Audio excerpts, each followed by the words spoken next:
उत्पत्ति अध्याय 3। यहोवा परमेश्वर ने जितने बनेले पशु बनाए थे उन सब में सर्प धूर्त था, और उसने स्त्री से कहा, क्या सच है कि परमेश्वर ने कहा कि तुम इस वाटिका के किसी वृक्ष का फल न खाना?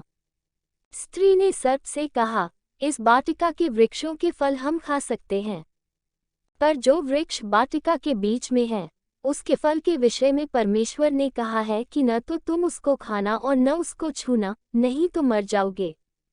तब सर्प ने स्त्री से कहा, तुम निश्चय न मरोगे, वरन परमेश्वर आप जानता है कि जिस दिन तुम उसका फल खाओगे उसी दिन तुम्हारी आंखें खुल जाएंगी और तुम भले बुरे का ज्ञान पाकर परमेश्वर के तुल्य हो जाओगे। सो जब स्त्री ने देखा कि उस वृक्ष का फल खाने में अच्छा और देखने में मन भाव और बुद्धि देने के लिए चाहने योग्य भी है, तब उसने उसमें से तोड़कर खाया और अपने पति को भी दिया, और उसने भी खाया। तब उन दोनों की आंखें खुल गई और उनको मालूम हुआ कि वे नंगे हैं, सो उन्होंने अंजीर के पत्ते जोड़ जोड़ कर लंगोट बना लिए।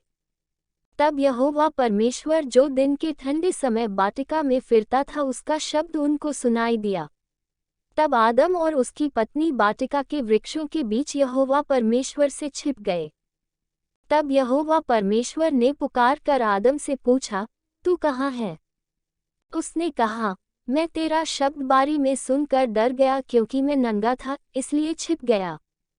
उसने कहा, किसने तुझे चिताया कि तू नंगा है? जिस वृक्ष का फल खाने को मैंने तुझे बरजा था, क्या तूने उसका फल खाया है?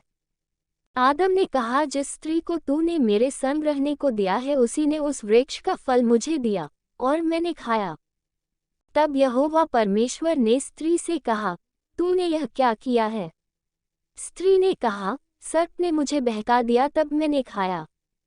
तब यहोवा परमेश्वर ने सर्प से कहा, तूने जो यह किया है इसलिए तू सब घरेलू पशुओं और सब बनेले पशुओं से अधिक शापित है। तू पेट के बल चला करेगा और जीवन भर मिट्टी चाटता रहेगा। और मैं तेरे और इस स्त्री के बीच में और तेरे वंश और इसके वंश के बीच में बैर उत्पन्न करूंगा, वह तेरे सिर को कुचल डालेगा और तू उसकी एड़ी को डसेगा। फिर स्त्री से उसने कहा, मैं तेरी पीड़ा और तेरे गर्भवती होने के दुख को बहुत बढ़ाऊंगा। तू पीड़ित होकर बालक उत्पन्न करेगी और तेरी लालसा तेरे पति की ओर होगी और वह तुझ पर प्रभुता करेगा।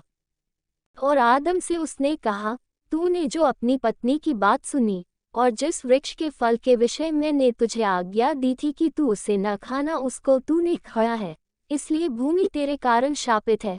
तू उसकी उपज जीवन भर दुख के साथ खाया करेगा, और वह तेरे लिए कांटे और ऊंट के तारे उगाएगी और तू खेत की उपज खाएगा और अपने माथे के पसीने की रोटी खाया करेगा और अंत में मिट्टी में मिल जाएगा, क्योंकि तू उसी में से निकाला गया है।